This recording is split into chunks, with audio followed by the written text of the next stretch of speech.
नमस्कार दोस्तों, शिक्षक का स्वाभिमान चैनल में आपका स्वागत है। आज दोस्तों मैं बहुत बड़ी चीज़ लेके आया हूँ। बहुत मेरे भाई लोग उस चीज़ को नहीं समझ पा रहे हैं और हमसे प्रश्न कर दे रहे हैं। कई चैनलों पर चलाया जा रहा है कि जिस प्रकार उच्च न्यायालय ने और केसों को लटकाया है, इसको भी लटका देगा।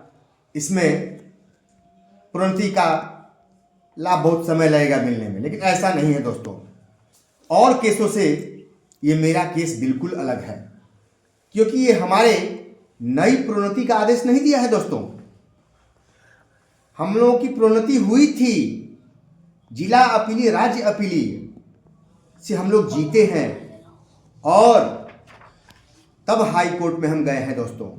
ये रद्द किया गया, तो ये प्रोन्नति लटकने वाली नहीं है दोस्तों। आप भाई मेरे विद्वान हैं, एक बार न्यायालय के आदेश को आप गौर से देखिए दोस्तों, उसमें क्या दिया है। दोस्तों, न्यायालय का आदेश जो स्पष्ट तौर पे क्या कह रहा है उसको हम लोग देखें। न्यायालय किसी भी कीमत पर ये आदेश टलने वाला नहीं है दोस्तों। देखिए दोस्तों, न्यायालय के आदेश में 14वें कॉलम में माननीय हाई कोर्ट क्या कह रहा है। इस आपत्ति पर न्यायालय केवल इतना कह सकता है कि विभागीय गलती और निष्क्रियता के लिए किसी निजी पक्ष को दंडित नहीं किया जा सकता है। यह ऐसा मामला है जिसमें भारतीय संविधान के अनुच्छेद 14, 16 और 21 के प्रावधानों का घोर उल्लंघन किया गया है दोस्तों। ये इस कॉलम को देखिए कि किसी भी न्याय निर्णय में क्या प्रावधानों के घोर उल्लंघन का जिक्र किया गया है। माननीय न्यायालय बहुत बड़ी चीज लिख दिया है, सिर्फ आर्थिक दंड सरकार पे नहीं लगाया है। उसको भी मैं अंतिम कॉलम में दोस्तों दिखाऊंगा 17वें कॉलम में क्या लिखा है।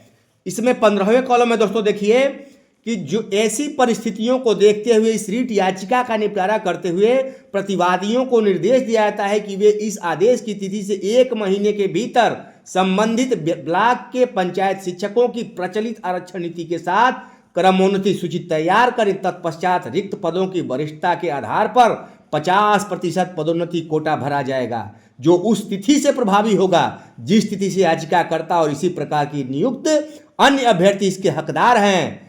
यह स्पष्ट किया जाता है कि संपूर्ण प्रक्रिया स्पष्टतः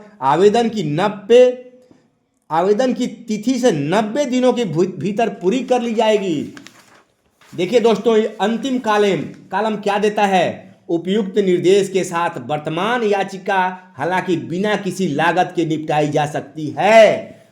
विवेक चौधरी माननीय जज साहब दे रहे हैं, क्योंकि हमारे वकील साहब, सम्माननीय हमारे वकील साहब ने बार बार डिमांड किया दोस्तों माननीय न्यायालय से। उन्होंने, धनंजय बाबू ने बार बार मांग किया कि श्रीमान हमारे क्लाइंट को बहुत परेशान किया गया है श्रीमान, इसलिए इन लोगों के ऊपर आर्थिक दंड लगाया जाए श्रीमान। ये लोग 3 वर्षों से वेतन रोकने से लेकर के बहुत परेशान किया गया है श्रीमान, और ये वर्षों से प्रोन्नति को लटका रहे हैं। उन्होंने बार बार मांग किया दोस्तों कि इनके ऊपर आर्थिक दंड लगाया जाए, लेकिन न्यायालय ने सरकारी वकील की बातों को सुनते हुए उनको राहत दिया दोस्तों कि नहीं, आर्थिक दंड इस बार नहीं लगाया जा रहा है, लेकिन अगर आप नहीं मानेंगे तो आर्थिक दंड लगाने लायक आप काम किए हैं दोस्तों।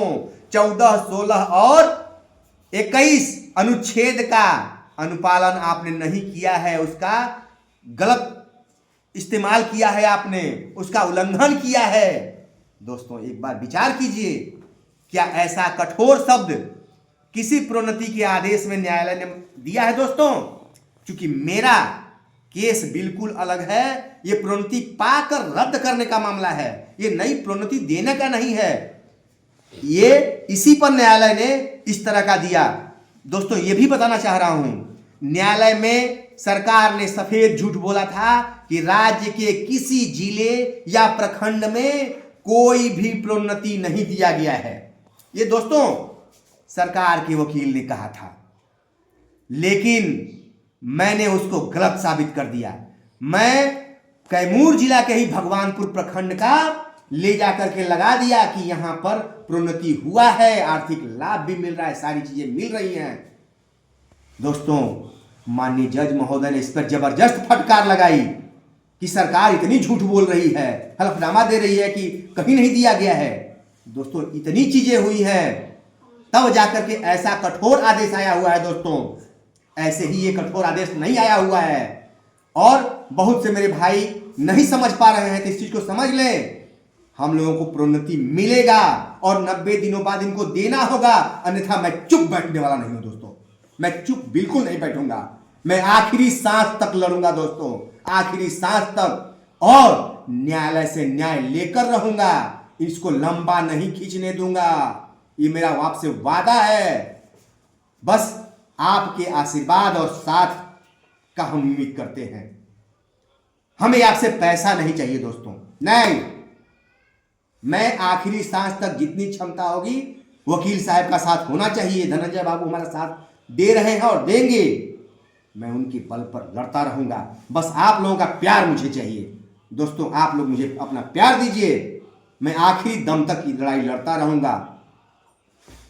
नमस्कार दोस्तों, फिर अगले कड़ी में दोस्तों मैं आपके जोशो खरोश के साथ, और हमें लाखों का एरियर मिलेगा दोस्तों, ये मेरा आपसे वादा है। ऐसा आदेश में दिया गया है कि जब से आपका समय हुआ है तब से आपको देना है लाभ। ये देखिए, इसलिए आप घबराए नहीं, आप कतई नहीं जाएं, सक्षमता के लालच में नहीं पड़े, उसमें धोखा है दोस्तों। जो 15 साल 14 साल 12 साल 10 साल सर्विस किए हैं वो कतई नहीं जाएं, अन्यथा उनके साथ धोखा है। उनको सारे लाभों से वंचित किया जा रहा है। हम लोग 3-3 प्रोन्नति इसमें लेंगे दोस्तों, सब लेकर के दिखाएंगे आप लोगों को। आप बस हमारा साथ दीजिए दोस्तों, आपसे रिक्वेस्ट है। फिर अगली कड़ी में हम मिलेंगे दोस्तों। नमस्कार।